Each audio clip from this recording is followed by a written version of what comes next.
iPhone 15 சீரிஸை இப்போ அறிமுகப்படுத்தியிருக்காங்க. So இந்த 15 சீரிஸில் அப்படி என்னதான் இருக்குன்றதை பார்க்கலாம். பிகாஸ் நம்ம எதிர்பார்த்தது நிறைய, அவங்க கொடுத்தது ஐஃபோன் கூடவே நமக்கு ஆப்பிள் வாட்ச் 9 சீரிஸும் ஆப்பிள் வாட்ச் அல்ட்ரா 2வும் லான்ச் பண்ணதா சொல்லியிருந்தாங்க. பெருசாக நிறைய அப்கிரேட் இருந்த மாதிரி தெரியல. சின்ன சின்ன ஃபீச்சர்ஸ் மட்டும் தான் மாடிஃபிகேஷன் ஆகிருக்கு. சப்போஸ் அந்த அப்டேட் வந்தாலோ இல்லை புது வாட்ச் யாராச்சும் வாங்கினாலும் அப்போ அதை பற்றி பேசலாம். இப்போ நேராக ஐஃபோனை பற்றி பார்க்கலாம். முதல்ல இந்த பேஸ் வேரியண்ட்டுங்க iPhone 15 மற்றும் 15 ப்ளஸில் என்னதான் புதுசாக கொண்டு வந்திருக்காங்கன்னு பார்க்கலாம். அதாவது என்ன கொண்டு வந்திருக்காங்கன்னு பார்க்கலாம். சரியா? ஃபர்ஸ்ட் விஷயம், அந்த பின் பக்கமாக கொஞ்சோண்டு அந்த டிசைனில் வந்து கர்வ் பண்ணியிருக்காங்க. ஸோ இந்த கர்வ் எந்த அளவுக்கு டிஃபரன்ஸ் இருக்குன்னா நம்ம டம்மீஸில் காமிச்சோம் பார்த்தீங்களா, அதே அளவுக்கு தான். இன்னும் இன்ஃபேக்டா சொல்ல போனா, இப்போ உங்ககிட்ட பழசு ஏதாச்சும் ஒரு ஐபோன் இருக்குன்னு வச்சுக்கோங்களேன். எங்கிட்ட 14 Pro Max இருக்கு. இதுக்கு ஒரு கேஸ் போட்டோம்னா அந்த கேஸ்ல எந்த அளவுக்கு ஒரு சின்ன ஒரு கர்வ் இருக்குமோ அதே அளவுக்கான ஒரு கர்வ் இப்போ எல்லா மாடல்லையுமே இருக்கும். அண்ட் பேஸ் வேரியண்ட்லேயே இந்த வாட்டி டைனமிக் ஐலேண்டை கொடுத்துட்டாங்க அப்படின்றது தான் ஒரு மிகப்பெரிய டாக்காக இருக்கும். பட் விஷயம் என்னன்னு பார்த்தீங்கன்னா, நான் 14 Pro Max கிட்டத்தட்ட 1 இயராக வந்து யூஸ் பண்ணிட்டு இருக்கேன். அந்த டைனமிக் ஐலேண்ட் வந்து பார்த்தீங்கன்னா 95% ஆஃப் த டைமில் நான் யூஸ் பண்ணதே கிடையாது.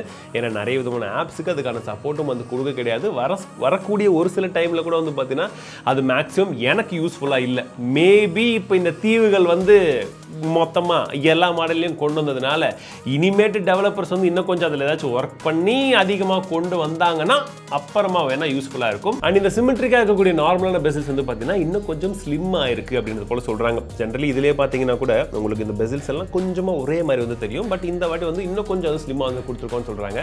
பட் அது கையில் வந்தால் தான் அது எந்த அளவுக்கு ஸ்லிம்மாக இருக்குன்னு நம்மளால் வந்து சொல்ல முடியும். பட் இந்த வாட்டி பேஸ் வேரியண்ட்லேயே நமக்கு மேக்ஸிமமாக அவுட்டோர்லாம் வந்து பார்த்தீங்கன்னா 2000 நிட்ஸ் வரைக்கும் பீக் பிரைட்னஸ் இருக்குன்னு சொல்கிறாங்க. நார்மல் HDR கண்டென்ட்லாம் வியூவிங் பண்ணும்போது நமக்கு 1600 நிட்ஸ்க்கான பீக் பிரைட்னஸ் இருக்குன்னு சொல்கிறாங்க. இது ஒரு நல்ல இம்ப்ரூவ்மெண்ட்.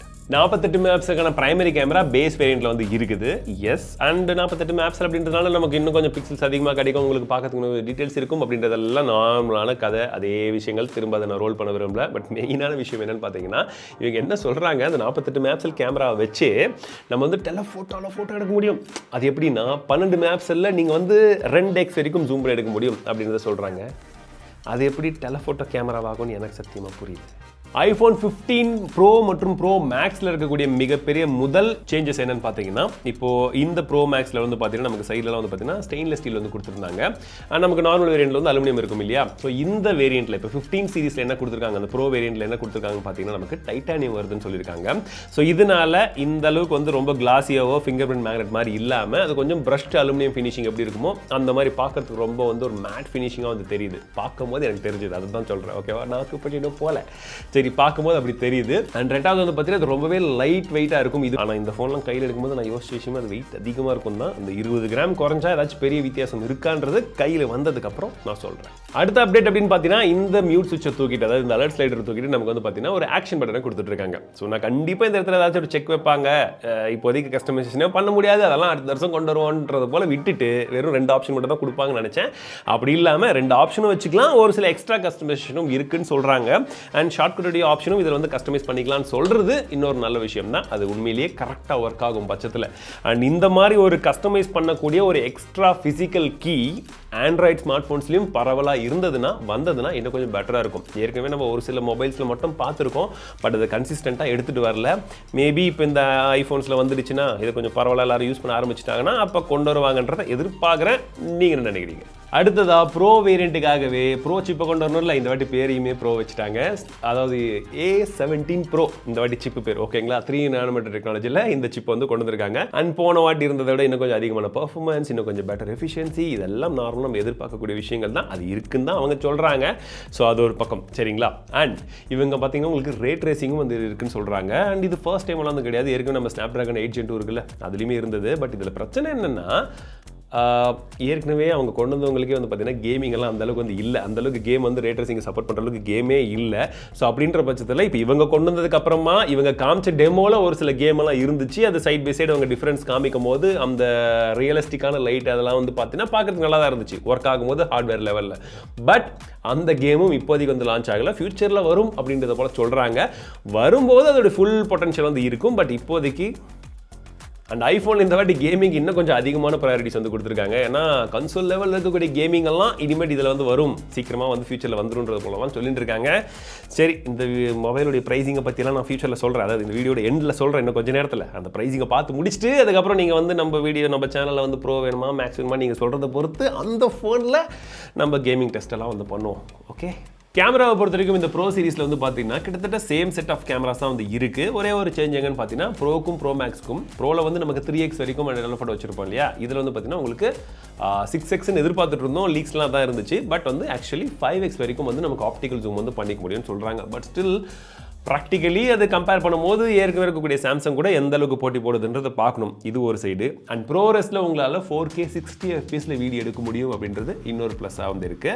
அடுத்ததாக டெப்த் மேப்பிங்கை யூஸ் பண்ணி கேமராஸ் வந்து பார்த்தீங்கன்னா நார்மலாக அந்த 15 சீரிஸில் நீங்கள் எடுக்கக்கூடிய இமேஜில் வந்து உங்களுக்கு போர்ட்ரேட் தேவைப்பட்டதுன்னா அதில் வந்து அப்படியே ஃபோட்டோஸ் எடுத்துருன்னு சொல்கிறாங்க. சப்போஸ் உங்களுக்கு அந்த போர்ட்ரேட்டில் பிளர் எந்த அளவுக்கு அட்ஜஸ்ட் பண்ணுமோ நீங்கள் பண்ணிக்கலாம் எடுத்ததுக்கப்புறமா. இல்லை எந்த இடத்த வந்து ஃபோக்கஸ் அதிகமாக பண்ணும், ஃப்ரண்ட்டில் இருக்கிற ஆள் மேலேயா இல்லை பின்னாடி இருக்கிற ஆள் மேலேயான்னு சொல்லி நீங்கள் அதில் ஃபோக்கஸ் மாற்றணும்னாலுமே எடுத்ததுக்கு அப்புறம் கூட வந்து மாற்றிக்கலாம். இந்த மாதிரி ஆப்ஷன்ஸ்லாம் வந்து இருக்குங்க. அண்ணா அதுதான் சாம்சங் ஃபோன்லயே இருக்கு. ஸோ இந்த மாதிரி ஏகப்பட்ட விஷயங்கள் ஆண்ட்ராய்டில் இருக்குது. பட் ஐஃபோனில் வருதுன்றத தெரிஞ்சுக்கணும்ல, அதைத்தான் அவங்களும் பெருசாக சொல்லிட்டு இருந்தாங்க. ஏன்னா அடுத்த விஷயம் இன்னும் பெருசாக இருக்கும். அல்ட்ரா வைட் மற்றும் மெயின் கேமராவை யூஸ் பண்ணி ஸ்பேஷியல் வீடியோவும் எடுக்க முடியும்னு சொல்கிறாங்க. எதுக்குன்னா இந்த ஆப்பிள் விஷன் ப்ரோ அதில் நம்ம வீடியோவை பார்க்கறதுக்கு இதில் வீடியோ எடுத்துக்கிறது மொத்தமாக. ஸோ ஃபைனலி ப்ரைஸிங் என்னடா அப்படின்னு பார்த்தீங்கன்னா 15 80,000, 15 plus 90,000, 15 pro 1,35,000 and 15 pro max 1,60,000. இது சும்மா இருக்கும், அந்த ஒரிஜினல் என்பது கிடையாது. சரி ஓகேங்களா, இந்த அளவுக்கு ப்ரைஸிங் இருக்குது. ஏற்கனவே போன வருஷமே இந்த ப்ரோ மேக்ஸ் வந்து பார்த்தீங்கன்னா ப்ரைஸை கொஞ்சம் ஏற்றி தான் வந்து லான்ச் பண்ணியிருந்தாங்க. அண்ட் இந்த வருஷம் அதை விட இன்னும் கொஞ்சம் ஏற்றி லான்ச் பண்ணிட்டாங்க. ஏன்னா பார்க்கும்போது பெருசாக ஏற்றின மாதிரி தெரியக்கூடாது. But pricing 1,60,000 pro max, huge. Apple வழக்கம் போல $1 = 100 rupees அப்படின்ற கால்குலேஷனை தான் இங்கேயும் வச்சிருக்காங்க. சரி, சப்போஸ் இருக்கிறதுலே கம்மியான விலையில் நான் ஒரு ஆப்பிள் ஃபேன் பாய் ஒரு 15 வாங்கணும் ப்ரோ அப்படின்னு கேட்டிங்கன்னா கூட இந்த கணக்கு மட்டும் கேளுங்களேன். 80,000 உங்களுக்கு என்ன கிடைக்குது? 60 Hz ரெஃப்ரெஷ் இருக்கக்கூடிய ஸ்க்ரீன் தான் கிடைக்குது. எஸ், ஆனால் ஆப்பிளோட 60 Hz இங்கே 420 Hz மாதிரி இருக்கும் தெரியுமா அப்படின்னு நிறைய பேர் சொல்வீங்க. அந்த அளவுக்குலாம் சீன் கிடையாது. 80,000 120 Hz இருந்திருக்கணும். ஏன்னா மேக்ஸ் ப்ரோவில் யூஸ் பண்ணவங்களுக்கெல்லாம், அதாவது ப்ரோ மேக்ஸ் யூஸ் பண்ணவங்களுக்கு அந்த டிஃப்ரென்ஸ் தெரியும். அது இருந்திருக்கணும் அந்த ப்ரைஸிங்க்கு. ரெண்டாவது, டெலஃபோட்டோக்கான ஒரு கேமரா கிடையாது. ஆண்ட்ராய்டில் 30,000 கூட இருக்குது. ஆண்ட்ராய்டு கூட இதை கம்பேர் பண்ணாதீங்கன்னு நிறைய பேர் சொல்லலாம். பட் 80,000க்கு அது ஜஸ்டிஃபிகேஷன் கிடையாது. டைப் சி கொடுக்கறது பெரிய விஷயம் கிடையாது. வெறும் 2.0 மட்டும் தான் கொடுக்குறாங்க. அது நீங்கள் காப்பி பண்ணுறதுக்கும் மற்ற விஷயங்களை யூஸ் பண்ணும்போது தான் அது எந்த அளவுக்கு கடுப்பாக இருக்குன்றதே நமக்கு தெரியும். ஏன்னா இங்கே 20,000 பட்ஜெட்லாம் நம்ம 3.1 கொடுக்க சொல்லி ஆண்ட்ராய்ட் கிட்ட வந்து சண்டை போட்டுருக்கோம் நம்மளோட ரிவ்யூஸில். இவங்க என்னடான்னு பார்த்தீங்கன்னா 80,000 டைப் சியை கொடுத்துட்டோம் அப்படின்றதோட நிறுத்திக்கிட்டு 2.0 கொடுத்துருக்காங்க, which is really sad. சரி ஓகே, நான் வாங்குறேன். சப்போஸ் நான் வந்து 15 ப்ரோவோ 15 ப்ரோ மேக்ஸ் வாங்கிக்கிறேன், எனக்கு USB 3.0 கிடைச்சிடும் அப்படின்னு நினச்சிங்கன்னா அதுலேயுமே இன்னும் ஆப்பிள் என்ன செக் வச்சிருக்காங்கன்னு இன்னும் அஃபிஷியலி யாருக்கும் தெரியாது. நம்மளாச்சும் வேறு இன்ஃபர்மேஷன் வச்சு பார்த்துட்டு இருக்கோம். அங்கே போனவங்களுக்கும் தெரியுமான்னு தெரியாது. ஏன்னா ஒருவேளை நம்மக்கிட்ட இருக்கக்கூடிய ஒரு ரியல்மி சார்ஜரோ ரெட்மி சார்ஜரோ டைப் சி கேபிள் இருக்கக்கூடிய சார்ஜர் வச்சு நீங்கள் ஐஃபோனை சார்ஜ் போட்டிங்கன்னா, அந்த 15 ப்ரோ சீரிஸை சார்ஜ் போட்டிங்கன்னா அதுவாச்சும் வேகமாக சார்ஜ் ஆகுமா அப்படின்றத சொல்ல முடியாது. இல்லை அந்த இடத்துலையும் என்ன செக் இருக்குன்றத அஃபிஷியலி ஃபோன் லான்ச் ஆகி எல்லாரும் வாங்கினதுக்கப்புறம் இன்னொரு 10-15 நாளுக்கு அப்புறமா தான் நமக்கும் தெரிய வரும். ஸோ அது வரைக்கும் நம்மளும் ஆஃப் ஆகிடலாம். இவங்க ப்ரைஸிங் டிஃப்ரென்ஸே வந்து பார்த்தீங்கன்னா இந்த 15 பேசிக் வெர்ஷனுக்கும் இந்த ப்ரோ வேரியண்ட்டுக்கும் 50,000 டிஃப்ரென்ஸ் வச்சிருக்காங்க. இந்த 50,000 இது எப்போ தனியாக காமிக்கிறாங்கன்னு பார்த்தீங்கன்னா 120 Hzக்கான ரெஃப்ரெஷ் ரேட்ஸ் அது கொடுக்குறாங்க. ஓகே, இந்த புதுசாக டைட்டானியம் ஃப்ரேமு அதெல்லாம் வந்து இதில் இருக்குன்னு சொல்லிட்டு இருக்காங்க. மூணாவது அந்த டைப் சியில் நமக்கு வந்து பார்த்தீங்கன்னா 3.0 இதில் மட்டும்தான் இருக்கும். அண்ட் புது ப்ராசஸர், எப்போவுமே புது ப்ராசஸர் உங்களுக்கு ப்ரோவில் மட்டும் தான் கிடைக்கும் அப்படின்றது ஒரு விஷயம்.